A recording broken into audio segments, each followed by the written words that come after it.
Whew. Hello, hello, and welcome to another video where I will be going over what nobody tells you about returning to art as an adult. Just let me know if you can hear me. Um, Waiting for YouTube to come in. I hope it didn't cut through the beginning, but it's okay. I'm using new software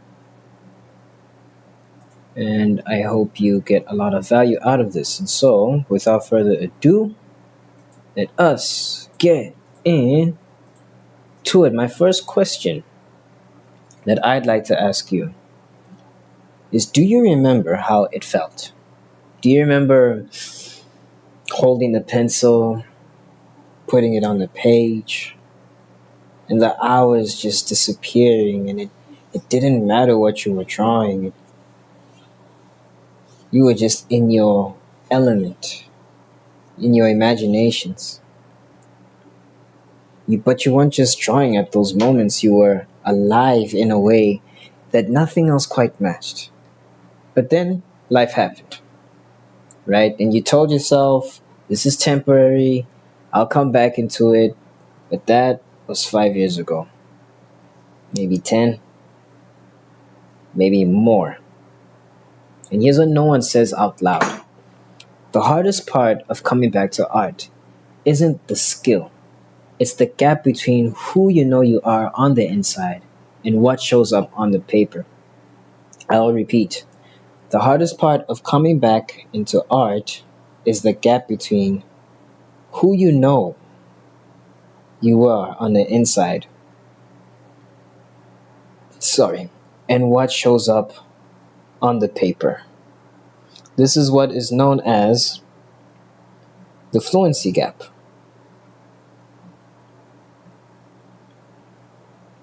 If y'all are hearing me, just let me know you can hear me in the comments.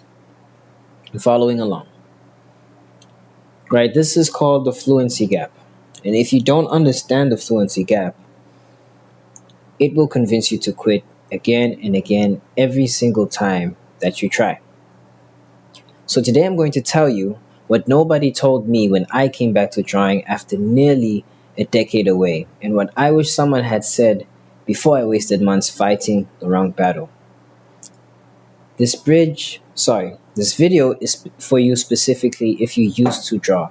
If you had something, like you know that when you were younger, you had something, there was potential for you to do something more with this. And somewhere along the road, you put it down.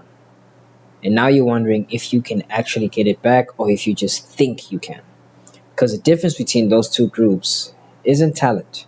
It's not even time. It's understanding what actually happens to you when you return to drawing as an adult and adjusting accordingly. So let us get into it.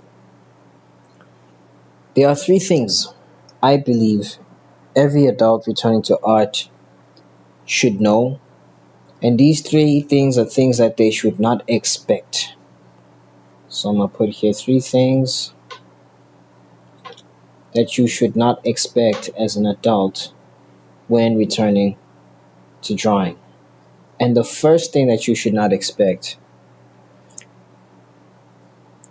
is you cannot expect to draw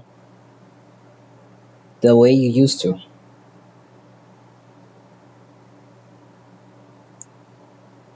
You cannot expect to draw the way you used to.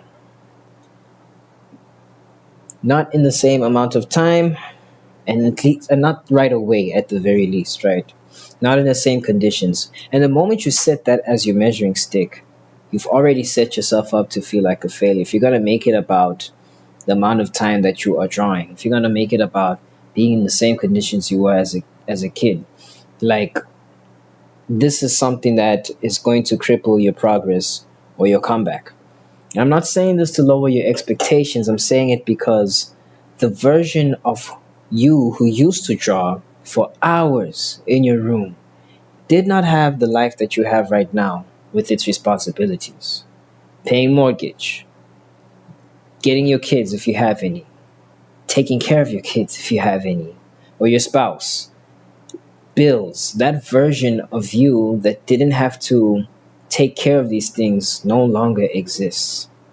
That kid that had all the time during the weekend and on holidays, not there anymore. And that's not a tragedy, it's just adulthood. It's a part of life. And the more you embrace that, the better you will have the mindset on what you can do about it now. And we'll get into that. And here's what people don't track: atrophy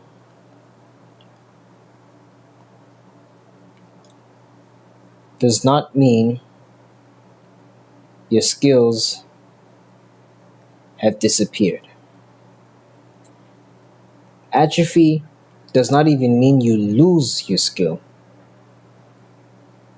And I can make an example that's pretty practical. Let's say you are a bodybuilder and you would go to gym, right? And you lift weights, you bench press, and you finally fit. But what happens? Time passes and you start going to gym, and it's been 6 months. 6 months later, you come, and the same things that you used to lift feel heavier than they used to.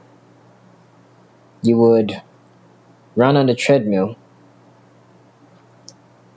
do a quick one here, right? You would run on the treadmill, and you used to be on top form, but now you're running out of breath. Same amount of hours, same amount of speed. My question then to you is, does it mean that you were never fit? Of course not. It just means your body forgot temporarily, and with consistent reps, it remembers faster than a beginner ever would. And that's another example. If you put yourself against somebody who is starting to draw for the first time, this is you, and this is beginner. I'm going to give him a book because, and I don't know. So when you've got your stuff, you just carry your pencil and, but he needs everything. This is you, and this is beginner. If you were to receive the same material, boom, boom, boom, boom, and it's the fundamentals, and I would recommend that anybody who's coming back to drawing after a long time, it does not hurt to go back to the fundamentals, and I'll go deeper into the things that you can do. Now, you're doing the fundamentals, you're doing the basics along with this beginner, and the rate at which you are improving will be significantly faster than the beginner who's starting for the first time. Why? Because he has more questions that need answering that he's never answered before. You've already answered these questions in your life. You're just reminding yourself again. And in fact, your brain still remembers. It's your hands that just forgot the execution. The fluency gap. That's what the fluency gap is, and it's real, and it's temporary. That's the good news. But it's only temporary if you treat it like what it is. A reconnection problem, not a talent problem, not a skill problem. You're basically getting your hands back into what your mind already remembers and knows that you can do. And that's one of the biggest frustrations. And that distinction matters more than anything else that I'll say today. And here's another thing that you should not expect. You cannot expect to draw as isolated as you used to.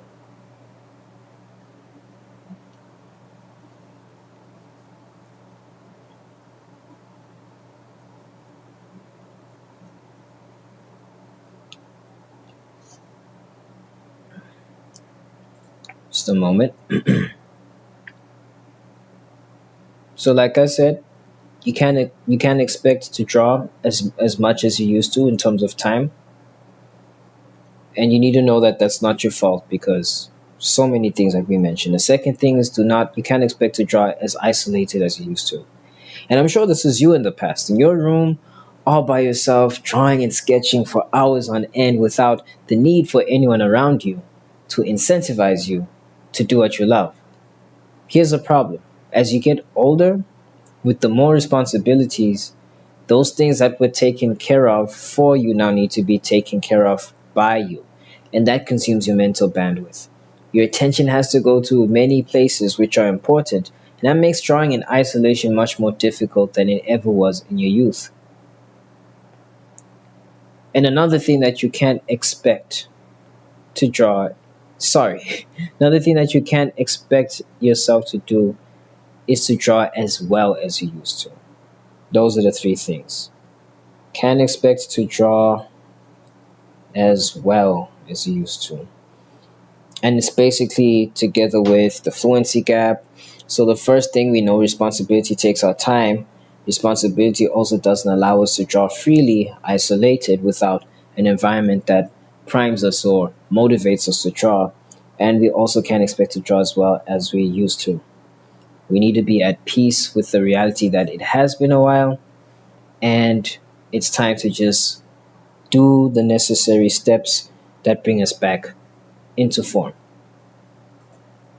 Sound good? Okay, let's continue.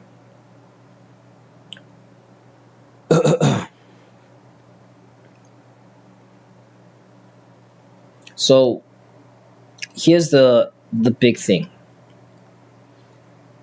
What worked at isolation, what worked in isolation when you were 15, it's not gonna work in a full life in your 30s, 40s. You need more intention. And that's the difference between atrophy and hypertrophy. So when we go over hypertrophy,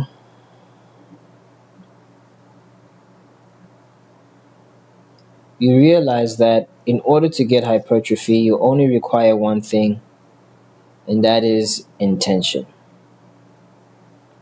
But atrophy only requires neglect. You need to do absolutely nothing for atrophy to begin. And it's a crazy concept in life because there is no such thing as staying the same. You are either getting better or getting worse, faster, slower, smarter, dumber, because everything around us is never the same. So many things in our environment have changed us, and we need to understand that if you want to come back to drawing, if you want to realistically and practically come back to it with a sustainable practice and significant progress, you need to be intentional. And these are three things that you need to be intentional about. Sorry. You need to be intentional about. Let's make a new list. Let's make a new list. Okay. Let's use a new page. Okay. Three things that you need to be intentional about.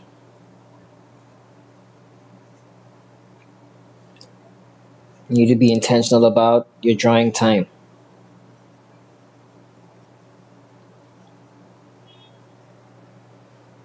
Set a time in the day to dedicate to practice, no matter how small. I want you to look in your 24-hour day and tell me you do not have, at the very least, 24-hour clock, 5 minutes. 5 minutes of practice. It may seem insignificant, but if you practice 5 minutes every single day, it actually compounds to hours of dedicated time to progressing, and it always shows. It's not about how many hours you put in a day, but it's rather about how many times you show up.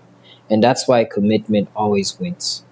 Commitment is so much better than a once in a while performance. And the second thing is to be intentional about is your drawing basics.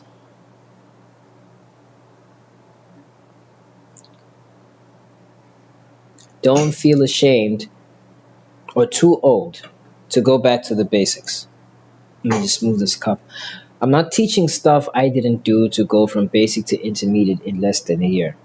And I give a whole lot of insights into what that was and the things that I learned in another video. So if you want to know more about that, you can check it out over there. And all this progress was done with all my responsibilities. So getting your art mind back in the gym and running those reps and getting back to form is the most important thing. And you do that by being intentional about your drawing basics. You'd be surprised as to what you forgot or never knew that will only make your art better, that will only make your drawing sessions better. Because part of what makes us enjoy drawing, outside of the process, is that when we are practicing, we are seeing results, we are seeing progress. And so it's worth going back to the basics. And the third thing, last thing to be intentional about, is your drawing environment.